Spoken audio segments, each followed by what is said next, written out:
All right. Welcome, guys. This is Marvel Madness Comics Podcast. We're hitting silver anniversary, episode number 25. Our legacy month, or what's going to be a couple months, continues. And this is what, episode 2 or 3, or week 2 or 3 of Legacy. I'm mixing it all up here. I think it's 3, right? Yeah. So, started with the beginning of October, and we're 3 weeks in. So, again, I'm Brandon, and I'm always joined by my man, an unfortunate Patriots fan, Trevitt. How you doing, Trevitt? What's going on? Tired.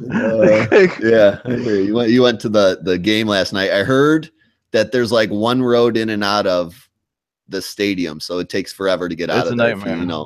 You leave at the. See, we got a few back roads around here where our stadium is, because it's not actually in Buffalo. It's in Orchard Park, which is right outside Buffalo. So it's kind of like the suburb area. You can sneak around, and there's a few roads in and out. But yeah, that sucks. And you got home late. Yeah, and all the tailgaters are across the street, which that doesn't help either. So like, two people from two different sides of the road, like trying to get out to the one road on the way back. Yeah, and everyone being a drunk dick. So yeah, that equals traffic. Yeah. Anyway, we're gonna 25 minutes away from Gillette, so that was a pain in the ass. Yeah, that's all I live. Sometimes, I mean, it depends when you leave the Bills games too, but sometimes I'll leave. If you leave at the end of the game, it takes 2 hours to go 20 miles. I live from the stadium, so yeah, that's always the worst part of going to football game. But anyway, we're gonna get into our mission statement here. I'm gonna tell you what books we're covering this week, how we're gonna cover them. Tell you guys how to get a hold of us if you're looking to say something. And then, get into our usual spiel, some news, some books, some midpoint marvelous facts, and wrap things up there. But anyway, get into our mission statement first. And we're going to give you guys 4 books this week in our week 3 legacy lineup as we continue to strive and fulfill our mission of providing you the ins and outs of the Marvel comic book universe. In between talking books, we chit chat about some of Marvel's latest news, rumors, titles, characters, fun facts, and all that falls under the general going-ons of Earth Prime's umbrella.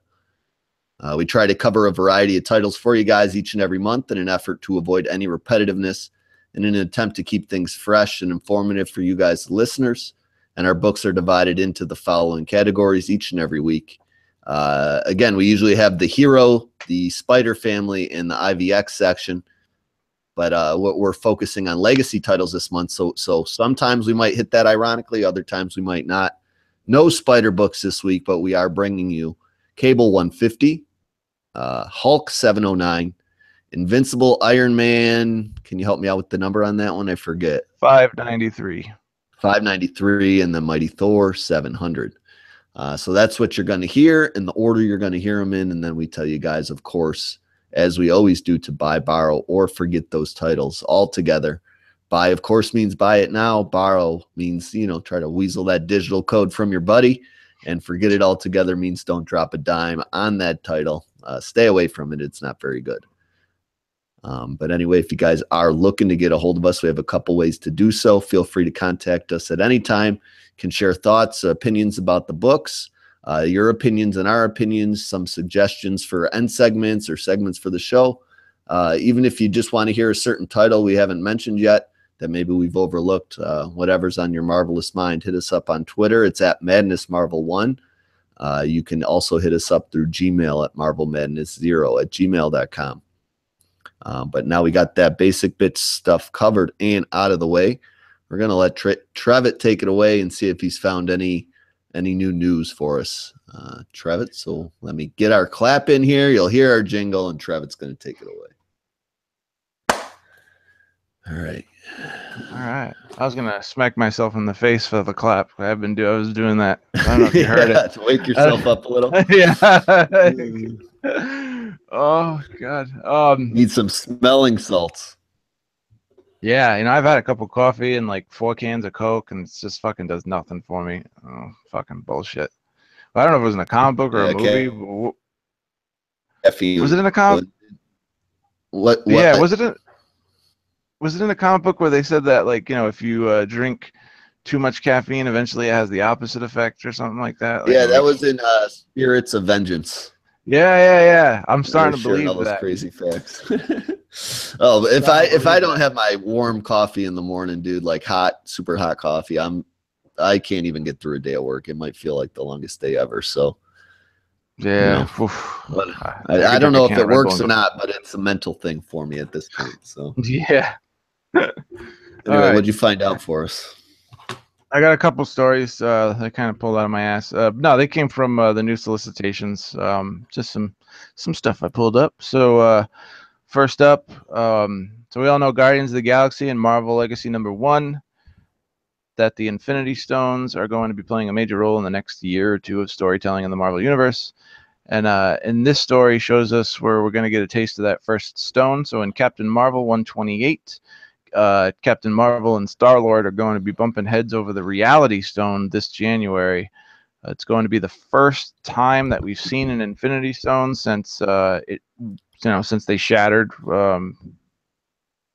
into Avengers. So I thought that was pretty interesting because I thought something like that would happen in Guardians of the Galaxy because I mean, Marvel Legacy teased an Infinity Stone, but they've been chasing them in Guardians. So I mean, I know When Star-Lord's in it. Gamora was showed to be looking for him in Legacy.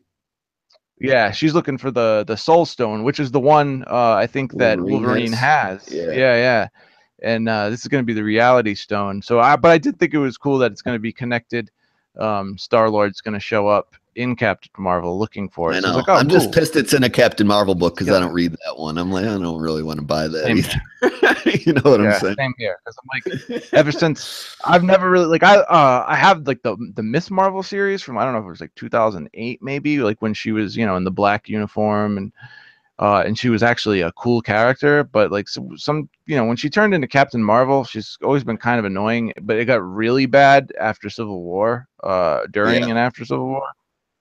She's Yeah, I kind of like a agree. pompous ass, like all Yeah, about she's herself. just a So dick. I know. She just comes off as a yeah, super she really does. She really does. I can't stand her. She's like my I least can't favorite either. Marvel hero next to Miss Yeah. Marvel, who is the same way. She's like a little twat. Like Yeah. every book I Just read like her in, she's always an asshole. every time she opens her mouth, it's like a holier than thou speech coming out of it, I Yeah. feel like. And I'm just like, ugh. I Nobody know. wants that. Nobody Yeah. wants it. It never You Willow feels like Wilson. natural dialogue. Yeah. And she's like, I don't know, she tries to be like the balance to like dictator Captain Marvel, but it just, I don't know, Yeah. both I of them mean, come off as she's dicks. like that in her book. She's like that in Champions. She's like that in Secret Warriors. And then Captain Marvel, wherever she shows up, she's the same way. They're both assholes. Like, Mhm. I guess that's why she's her idol. But anyway, so coming up next, anyone who's been reading Astonishing X-Men, if I slur my words, it's because I'm exhausted, can pretty much figure that Charles Xavier is going to be returning to the universe full-time since his death in 2012 Avengers vs. X-Men. But supposedly in X-Men Blue 19 and 20, he is going to reunite with the original five. The exact circumstances of how this is going to happen has not been released, but apparently it's going to happen. So we're going to see Professor X make a comeback in X-Men Blue, which is kind of cool. Yeah, we kind of speculated about that when he was the cliffhanger to Astonishing #1. We're like, oh, this is going to be probably how he weasels his way back in somehow. Yeah.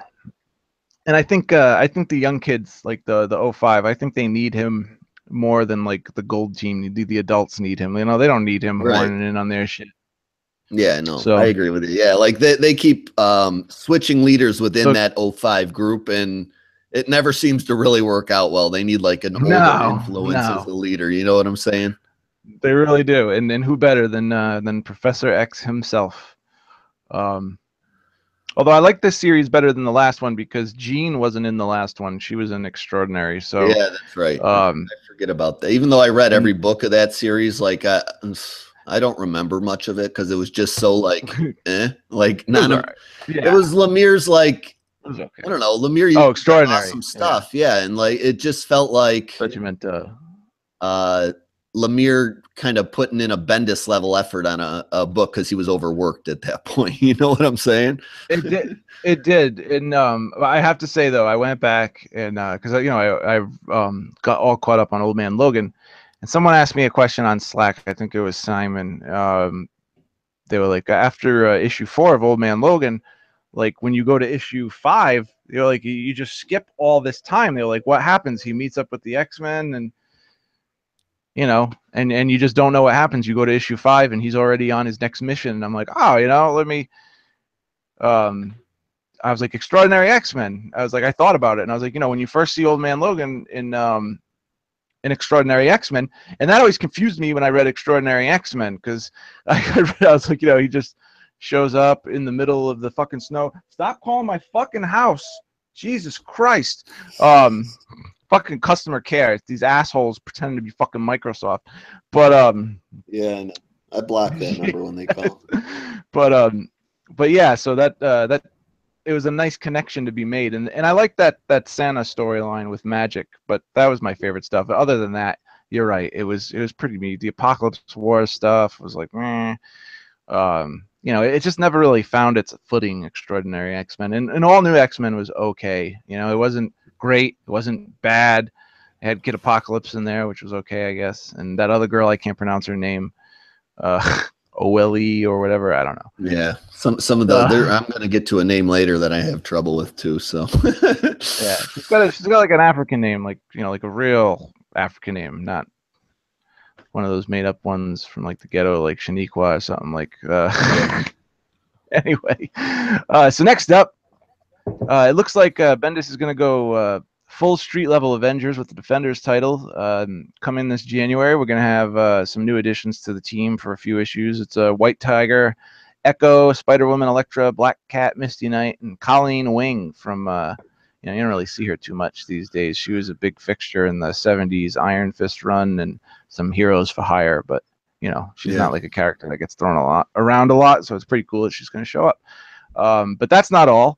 That's not the only team that's going to have a membership drive this January, because Champions are also getting a bunch of fucking new team members. The Young Falcon, the kid who got merged with Red Wing, Moon Girl, Devil Dinosaur. Is he Patriot now, or no? Is that a different dude?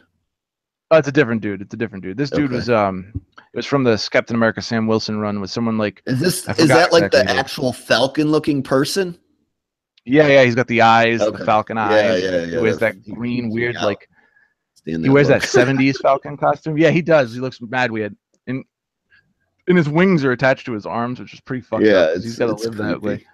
Flying is cool and all, but to live that way for the rest of your life with wings to your arms, fuck that. And then we got Moon Girl and Devil Dinosaur. Wasp, I guess, is dropping out of Avengers and joining the Champions, which makes more sense because she's a youngin. Patriot, Spider-Gwen, Ironheart, and then Red Locust from the Viv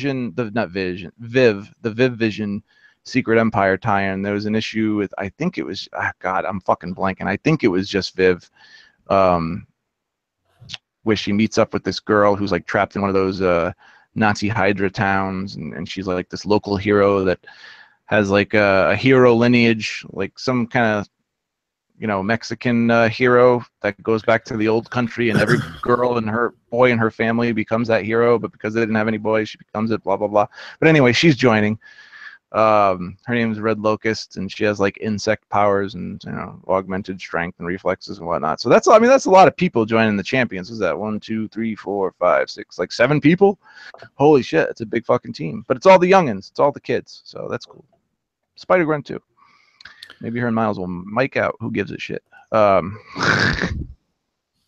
I'm not a real big Champions fan, so that doesn't really do much for me. Yeah, me either. Defenders is cool, but I tried reading Champions. Like when I bought like the first 7 issues. I read them all, and I really tried. And you know, Mark Waid was trying to do. He did do something a little different. It was just boring, you know. It's like it's like wallpaper in a dentist bathroom. Champions book either much, so I'm with you. Great. It's just like his Avengers. If you read his Avengers, it's as boring as that. So. Yeah, and that's it for the news. I got nothing. Yeah, that's it. So I'm gonna wrap up that news section there. We're gonna head off to the books. Our first book section is going to be Cable 150 and Incredible Hulk 709. So we'll be right back for you guys.